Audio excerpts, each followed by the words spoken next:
We have two more heavyweight reviews for the World Cup. The team that always wins, and the side that always does better, but actually doesn't go on to win the whole thing. Everyone's second favourite team versus the eternal boogeyman. Who will make the semi-finals? Okay, those things we kind of already know beforehand, but let's review the teams anyway. If you need a VPN, go Nord. Use nordvpn.com/Kimber to get a 2-year contract with a discount, plus 4 extra months, plus gifts in some markets. It's completely risk-free with Nord's 30-day money-back guarantee. The link is in the show notes. Protect your computer like a blocker protects the stumps with NordVPN today.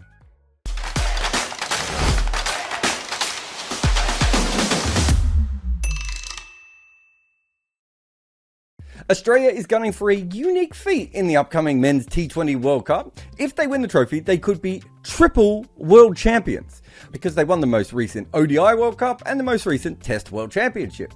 This is the triple crown that none of us knew ever existed, and I suppose only just started existing and none of us had really thought about, but they could win the triple crown, everyone. They've picked a squad that has all the tools to do the job: explosive batting, plenty of all-rounders, and bowlers who have been there and or done that. However, there are a couple of notable exclusions: Jake Fraser McGurk and Stephen Smith. That's quite some effort to annoy all the old cricket heads and all the young ones at the exact same time. Chief Selector George Bailey said there was simply not enough room for Smith in a squad of 15. Maybe they should make the squads bigger. Fraser McGurk's case was even more compelling. As of May 12th, he had scored 330 runs in 8 innings at a strike rate of 237 in the IPL. But remember, a lot of those runs came after they had already made their decision, and the 22-year-old is completely at peace with his exclusion. I am personally thinking of boycotting the whole thing until the rooster is freed, or we just have squads large enough that you can take a punt on a player like him. Travis Head and David Warner are expected to open the batting, followed by skipper Mitchell Marsh. They also have Cameron Green as the backup top order player. Of course, none of them is Fraser McGurk, but Head is scorching the earth at almost the same rate. Warner was in good nick for the 4 T20 internationals he played in February, but he's missed 5 games in the ongoing IPL with a hand injury, and he hasn't really been in sensational or David Warner-like form outside of that.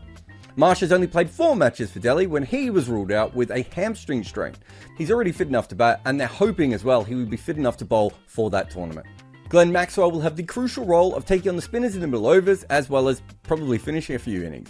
He has been majorly out of form in the ongoing IPL and has also had his own personal issues as well. He's Maxwell, and no one wants to go up against him, especially in a World Cup, especially Afghanistan. His record for Australia since the last T20 World Cup is bonkers. Australia have 2 wicketkeepers in the side in Wade and Inglis.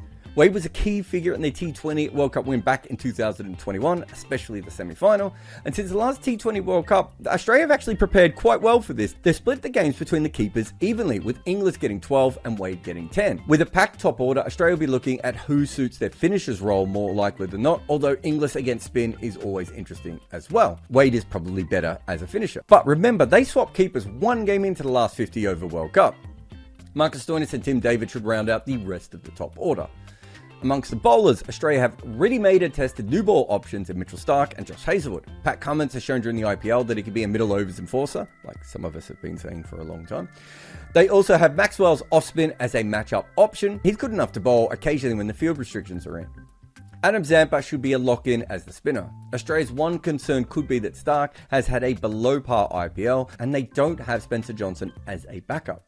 The mitigating factors are that this has been the highest scoring IPL season ever, and Starc's been a pretty great World Cup bowler all the way through. And when Punjab remembered that they had Nathan Ellis, he looked exceptional in his 1 game back, but he is a very different kind of bowler to Mitchell Starc.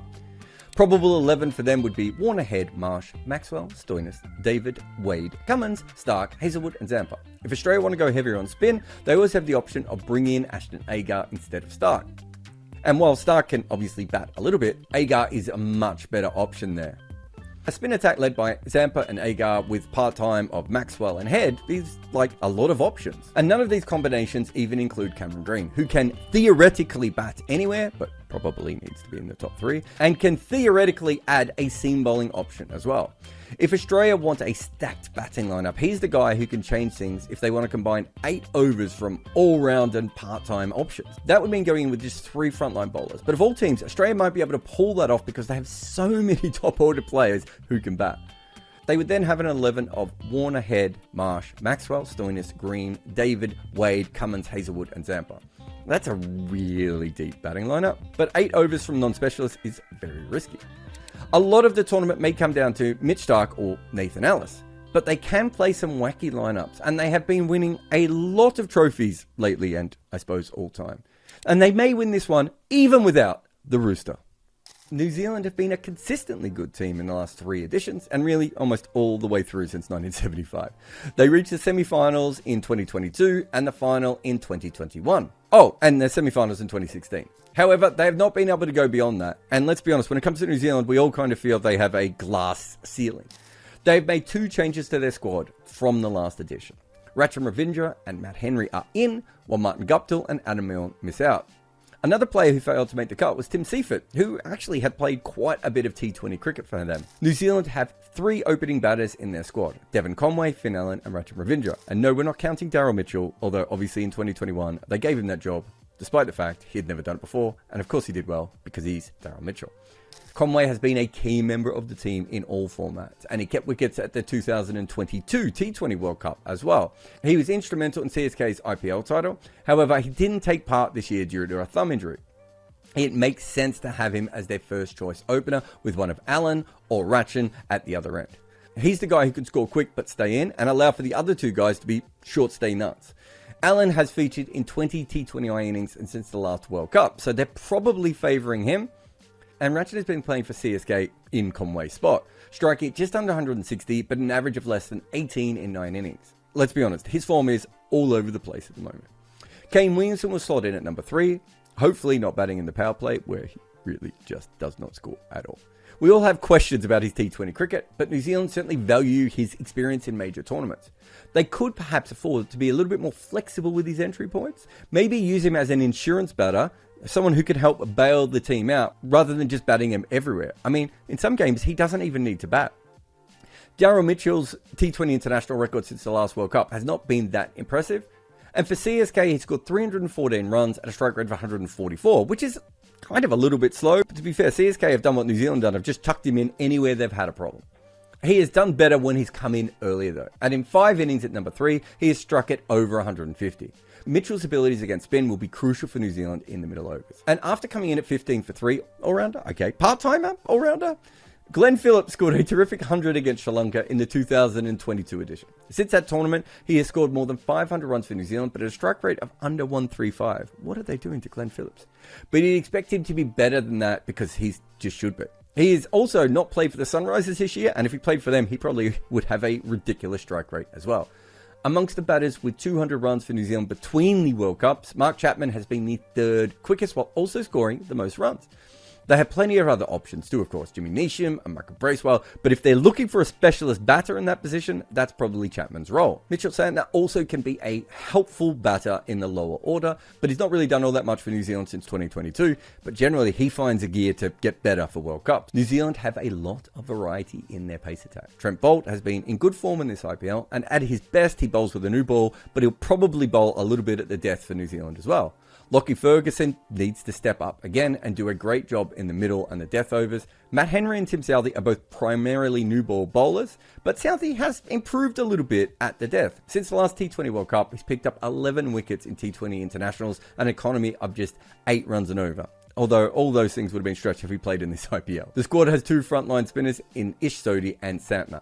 Sodhi normally operates through the middle overs, while Santner can be used in the power play if required. As far as part-timers are concerned, they have the off-spin of Bracewell and Phillips. Both of these guys may actually be better than this, although I find it hard to believe that Phillips is. And Rachin Ravindra is a little bit more part-time at the moment. Daryl Mitchell obviously can bowl, and so can Mark Chapman, but they're probably not going to use those guys all that much, and Ben Sears is the travelling reserve.